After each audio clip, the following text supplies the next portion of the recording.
जागना है, जहां हो वहीं जागना है।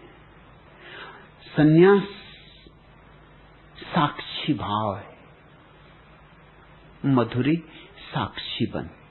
ईर्ष्या का भी दर्शन कर, क्रोध का भी, अहंकार का भी, मोह का, मद का, मत्सर का, जो भी उठता हो, जो भी धुएं मन को घेरते हो, उन सब के भीतर शांत भाव से बैठकर साक्षी देखो, सिर्फ देखो, निर्णय ना लो, बुरा भला ना कहो, गालियां ना दो, न्यायाधीश ना बनो, चुनाव ना करो, निर्विकल्प, चुनाव रहित साक्षी भाव, बस सन्यास का यह सार सूत्र। फिर सब मिट जाएगा, सब जो व्यर्थ है मिट जाएगा, और जो सार्थक है उभर आएगा। तब यही संसार परमात्मा में रूपांतरित हो जाता है।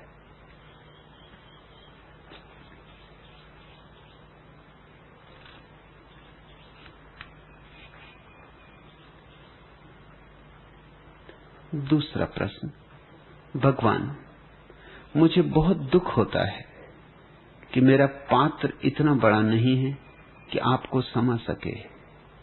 जब भी मैं आपको प्रवेश देती हूं, आपकी ऊर्जा इतनी अतिशय होती है कि वह हंसी, रुदन या नृत्य बनकर बह जाती। कभी कभी मैं सोचती हूं कि कहीं मैं आपके उदार आशीषों को लेने में कृपण तो नहीं हो रही, या ऊर्जा के व्यक्त होने का यही सही ढंग है। प्रेम काव्य बूंद में जब सागर उतरेगा तो बूंद नाचेगी, तभी तो नाचने का शुभ क्षण आया।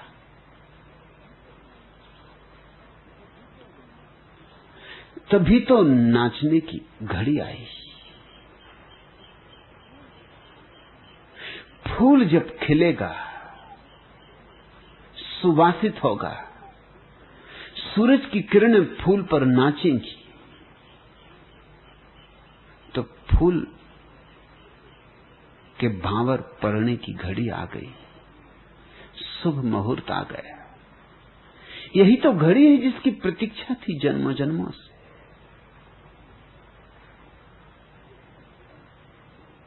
फूल नाचेगा, मस्त होगा, मदमस्त होगा, अलमस्त होगा।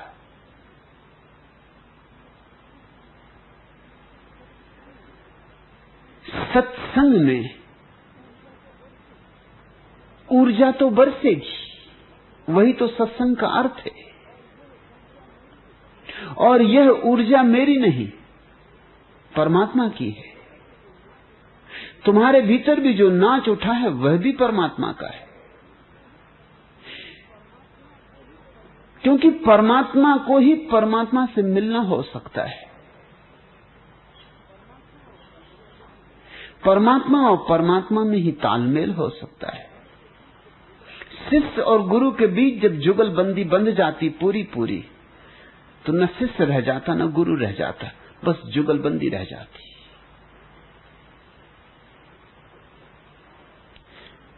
तब सितार और तबले में एक लयबद्धता रह जाती। तब सितार सितार नहीं होता, तबला तबला नहीं होता।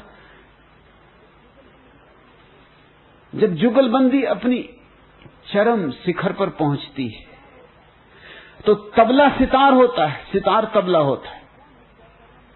तब कौन कौन है तय करना मुश्किल हो जाता है। काव्य ऐसे अनूठे क्षणों में नाचो, गाओ, गुनगुनाओ, हंसो, रो, भाषा असमर्थ है। ये भाव भंगिमाएं स्वाभाविक है। यह अभिव्यक्ति का ठीक ठीक ढंग है। और डरना मत, मत सोचना कि कहीं ऐसे में मिली हुई ऊर्जा को, मिले हुए आशीषों को व्यर्थ ही नष्ट तो नहीं कर रही हूं। नष्ट तो कुछ होता ही नहीं। इस अस्तित्व में कुछ भी नष्ट नहीं होता। आदान प्रदान है, आना जाना है, न कुछ सृजन होता है, न कुछ विनाश होता है। अभी आकाश में बादल घिरे और बूंदाबांदी हो रही, पहाड़ों पर वर्षा होगी, नदियां भर जाएंगी, बाढ़ आएगी, सागर में जाके बाढ़, नदियां अपनी उलीच देंगी, सागर पर धूप चमकेगी, सूरज से आग बरसेगी, भाप बनेगी, फिर बादल बनेंगे, फिर बूंदाबांदी, फिर नदियां भरेंगी, फिर बाढ़, फिर सूरज, फिर बाढ़। एक वर्तुलाकार अस्तित्व है। यहां कुछ भी नष्ट नहीं होता। नृत्य तो चलता रहता है, रास तो चलता रहता है, नष्ट कुछ भी नहीं होता। लेकिन हमारा मन कंजूस है। तो जब आनंद की कोई घटना घटती है तो पुरानी कंजूसी, पुरानी आदतें जोर मारती। पुराने संस्कार कहते हैं कि जैसे हम धन को पकड़ कर रखते थे ताला चाबी के भीतर, ऐसे ही आनंद की एक पुलक आई है, बांध लो इसे, अब छोड़ मत देना, कहीं ऐसा ना हो कि छिटक जाए हाथ से। अगर आनंद की पुलक को पकड़ा तो मर जाएगी, जो पकड़ेंगे चूक जाएंगे, जो बांट देंगे बचा लेंगे। इस गणित को ठीक से समझ लो, इस भीतर के गणित को खुद जाने दो स्वर्णाक्षरों में अपने हृदय पर। जीसस ने कहा है जो अपने को बचाएगा मिट जाएगा, और जो मिटने को राजी है उसका मिटना असंभव है। काव्या, जब आनंद तुझे नचाने लगे तो रोक मत लेना, ये सोच के कि इस आनंद को संभालना चाहिए, कहीं ये छितर ना जाए, बिखर ना जाए, बट ना जाए। मेरा पात्र तो छोटा है, कहीं पात्र के ऊपर से बह ना जाए। बहने दो, जितना बहेगा उतना ज्यादा मिलेगा, जितना बहेगा उतना पात्र बड़ा होगा, और जितना बहेगा उतने नए नए झरनों से फूटकर तुम्हें भीतर से भरेगा।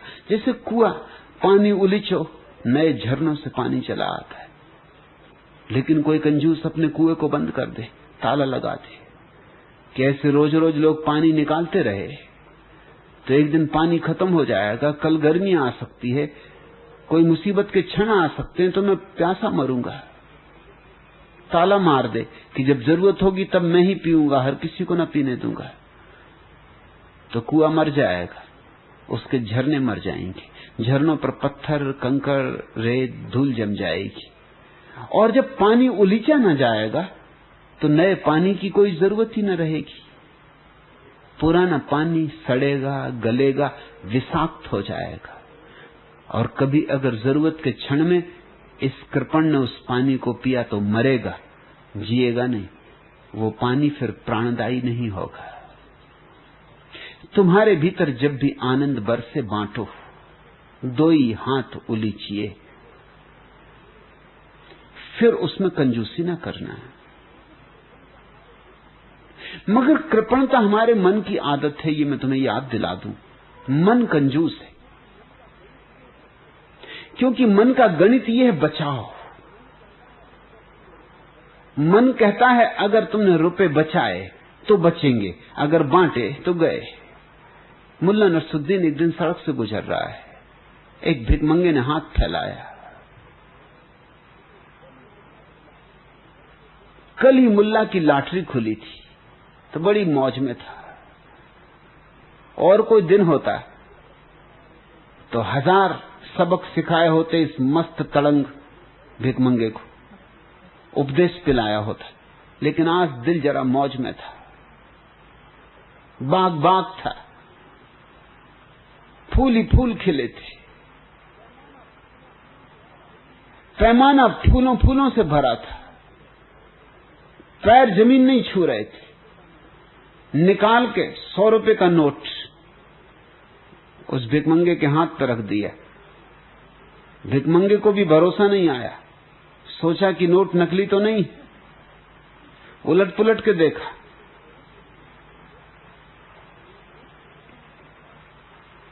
नसरुद्दीन ने पूछा, तुम्हें देख के लगता है अच्छे परिवार के हो, कुलीन हो, तुम्हारे चेहरे की रेखाएं, तुम्हारी भावभंगिमा, यद्यपि तुम्हारे कपड़े पुराने पड़ गए हैं, जरा जीर्ण हो गए हैं, लेकिन लगता है कीमती रहे होंगे कभी।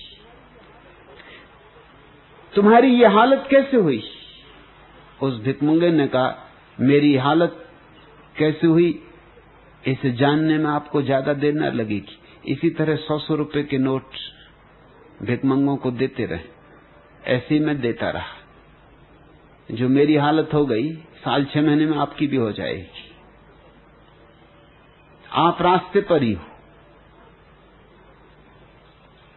वो भिखमंगा ठीक कह रहा है। अर्थशास्त्र का नियम तो यही है कि अगर ऐसे रुपए बांटोगे तो जल्दी चुक जाओगे, खुद भी भीख मांगोगे। लेकिन एक भीतर का अर्थशास्त्र है, वहां नियम ठीक उल्टा है।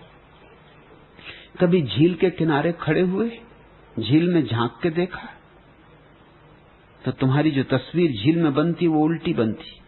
उसमें सिर नीचे की तरफ होता है, पैर ऊपर की तरफ होते।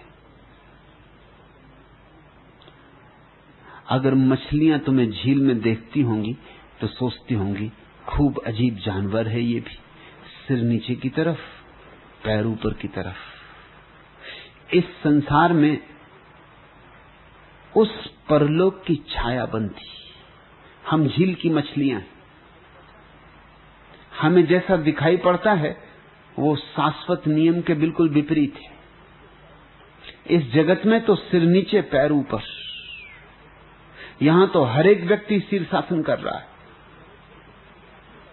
और चूंकि हर एक व्यक्ति शीर्षासन कर रहा है, इसलिए हर एक व्यक्ति को दुनिया उल्टी दिखाई पड़ रही, दिखाई पड़ेगी। मैंने सुना है कि जब पंडित जवाहरलाल नेहरू प्रधानमंत्री थे तो एक गधा सुबह सुबह उनके बगीचे में घुस गया। आदमी होता कोई तो द्वारपाल रोक देता, मगर द्वारपाल भी रात भर का थका था और झपकी खा रहा था, और उसने भी देखा गधा है, जाता है, जाने दो, कोई जासूसी तो कर नहीं सकता, कोई गोली मार नहीं सकता, गधा ही ठहरा, करेगा भी क्या, थोड़ी बहुत घास चर के वापस लौट जाएगा। सो उसने भी फिक्र न की, गधा भीतर हो गया। मगर गधा कोई साधारण गधा नहीं था,